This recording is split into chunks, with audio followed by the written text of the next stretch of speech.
Welcome back to the Rules of Engagement. Before I jump into Thorzain vs. Hero game number 2, let me remind you guys, if you missed an episode of Rules of Engagement, you want to catch up, youtube.com/official MLGSC2. You want to actually catch these games played. You're like, those are awesome games. They were played at a very important tournament at MLG. I wanted to catch them when they were played. So youtube.com/official MLGSC2 to see the exact game in this full depth and glory. All of our content, youtube.com/official MLGSC2 for free and 1080p high quality. But now moving on to doing analysis of Thorzain vs. Hero game number 2. A couple things I want to talk about are greedy Protoss openings and basically why they're good and how to execute them. Dealing with a greedy Protoss from a Terran point of view, and also picking your battles, choosing the proper moment to actually come out there and make that engagement. So we're going to start this game at the 7-minute mark, excuse me. And one thing that's important, if you're going to do a greedy opening, which you probably should as a Protoss unless you're trying to be aggressive, you have to be confident in your sentry and mothership control, right? Because you open with sentries and the mothership core, and that's your key defensive units, right? Your key defensive units, photon overcharge and force fields, can defend almost anything before medevacs come out. So that's all you need. If you know your opponent, of course, potentially has medevacs, right? You know they didn't get a lot of barracks early, starport, then maybe you gotta get a few more units. But as long as you know there's no medevacs, you should be able to defend with this. And then if you're doing so, don't really power gateway units. Don't get a lot of zealots or sentries until you start your upgrades and you start your tech. So this game, you can see Hero stayed on a single gateway, then he went Robo, then he went Double Forge, then he went Robotic Support Bay, then adding in more gateways. And as long as your opponent doesn't have medevacs out quite yet, you can definitely do this, but you've got to also be sure to be on top of that sentry and mothership control. So it's good to be greedy like this. As long as you're confident in your micro, you can practice that. And then also as long as eventually you get those gateway units out. But there's no need to power them early. Better to get the tech and upgrades first. So now from the Terran point of view, if you can identify your opponent, I mean, he saw these fortresses very fast with the Reaper, actually. So as long as you can see your opponent is being greedy, how do you deal with it as Terran? You need to do one of two things. One of these two things needs to be done, and ideally, Thorzain would have started doing it already, even at the 9-minute mark. You either be greedy yourself, which means there should be a second engineering bay going down and a third command center, both. You got to one-up them. They're going double upgrades in tech. You go double upgrades, tech your normal tech, and get a fast third CC. Do all three. All right? Or do exactly what Thorzain's doing here, where he's going to basically try to take advantage of the Protoss by going to medevacs kind of quick, and then abusing their low unit count and the fact that he has this extra mobility with these medevacs once they're produced. There they are, coming out right now. And the key thing about this, look at the Protoss army.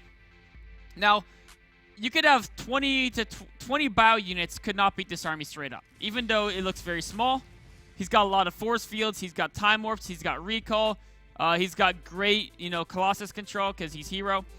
If you go to him straight up with just Marines and Marauders and Stim, you're going to get killed, right? Even though this army looks kind of bigger just because of the micro potential of this army. But this army can't be split up. None of these components of the army works by itself. He needs a couple Zealots to tank. He needs essentially a force field. He needs a Colossus and Immortal to deal damage. He needs a Stalkers to pick off medevacs and Vikings. He can't split this army up.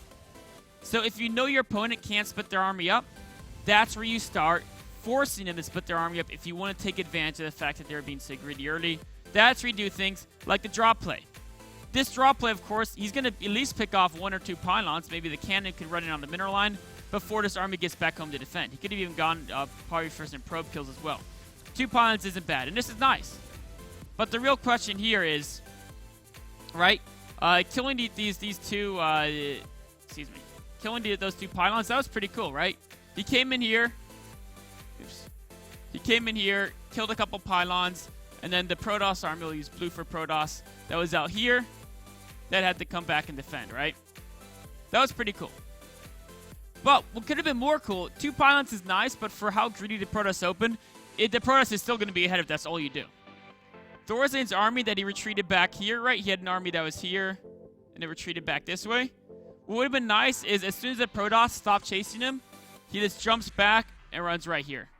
And, is he going to end the game? No. If he could put Photon Overcharge, and he could chase him in a out. But he's going to at least kill a couple probes. At least force mining time loss. In fact, actually, he could probably kill a lot of probes, kill a simulator, do something. The Photon Overcharge alone can't defend a drop play from a Terran. So, ideally, you abuse your mobility a little bit more than Thorzain did. Thorzain had a great idea, but, you know, Thorzain's a very defensive player, which is why he was playing this way, because he was like, I can be really greedy, and I don't think he's going to really exploit me, because Thorzain, of course, is insanely good in late game, just wants to get there.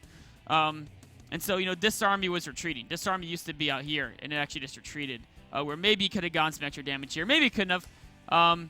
But the idea is, if you're going to not be greedy, if you're going to just start your second eBay armory and third command center a little bit, not, you know, a little bit later, then ideally you get a little more damage than that done.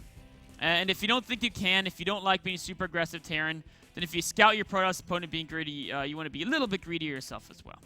But it's not going to be the end of the world either way. Thorzain, again, similar to last game, slightly behind, right? Because the, you know, Protoss has 2-2 done. He's just starting 2-2. 3-3 will probably be starting here momentarily for Protoss. But it's not the end of the world. Again, you know, he has the, you know, the normal supply lead, 15-20 supply. Usually it bounces between 15 and 30 for PvT, depending on the openings. But it's still a very, very, very even game. So now we're going to fast forward this again, just catch up. Thorzain, of course, going for Ghost, because his Ghost control is pretty freaking amazing. But what I want to talk about now is basically how to pick your battles, right?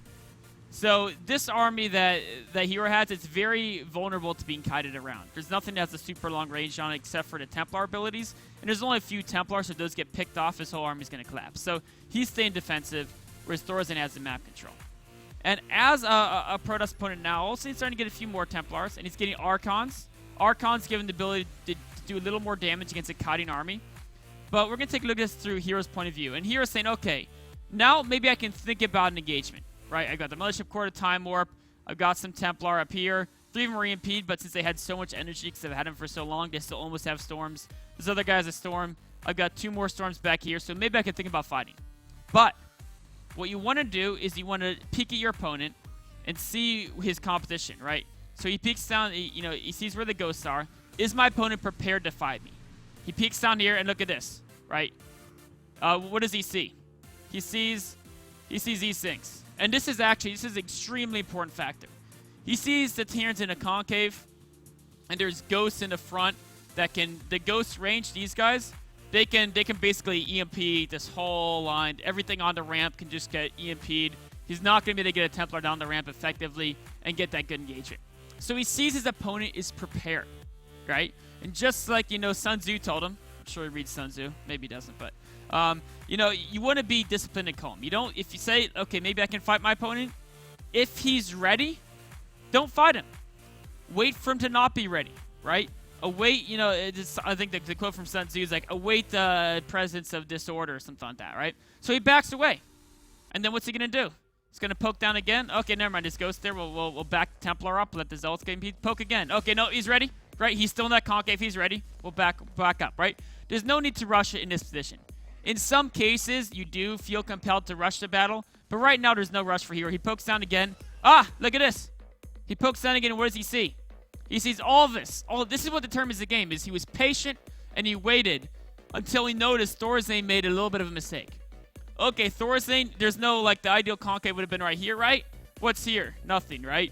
All the units are clumped up in this section here. And now all of a sudden you get Zealots down the ramp.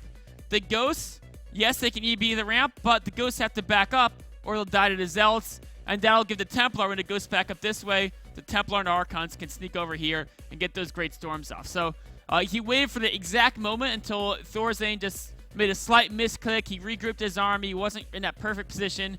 And that's exactly when he strikes. And as we can see here, you know, it's a very even food count. But because Thorzain's not quite ready, his Ghosts are on the retreat. Guardian shows up. The Zealots are getting good shots. He's trying to figure out what to do with the Ghosts. His bio isn't microing. The Storm takes off a lot of their life. I mean, it hits some Zealots too, but trading life for life, the Protoss units are meteors, so it's always still fine. And as he's retreating, we can see he's lost a good chunk of basically his units. There's only 2 Ghosts left. Before the battle even really happened, he wasn't ready for it. His units weren't spread. The kiting was awkward because they weren't spread, so they were bumping into each other, giving the Zealots more free shots. And all these Templar were able to get down that ramp, and the Ghosts were able to get those good EMPs. And of course, again, the great time warps here are going to get the rest of his Ghosts dead. And as you can follow through here, let's fast forward just a little bit. he's going to come up with also a giant advantage, right? I mean, he's got too much of an army. The Terran army is still not in a proper formation and gets finished off there. So, well, we'll watch the last section of this. Let's exit it. No, we won't. There's a couple minutes of nothing, but we can see here Protoss is up by about 40 food now because of that engagement. And the Terran player is, you know, he's got a lot of hurt units. He has no map control. Protoss, we can see here, taking a 4th base on the minimap. We can see there's 4 bases down there. Terran's only 3, so Protoss goes and win the game. But what was really important there is the patience of Hero. He poked down the ramp. Is he ready? Oh, he's got a good concave. We'll back up. There's no need to hurry it up. I'll just keep making units. It'll be fine. He pokes down again. He's ready. We'll back away. He pokes down again. Oh, he's disorganized. Boom. Goes in and kills him. It was really cool to see that mindset by Hero. Just keeps looking for the mistake. Once it happens, he jumps on it, wins the game. It's rounds up the analysis of map number 2 between Thorzain and Hero. Take a short break. Be right on to game number 3.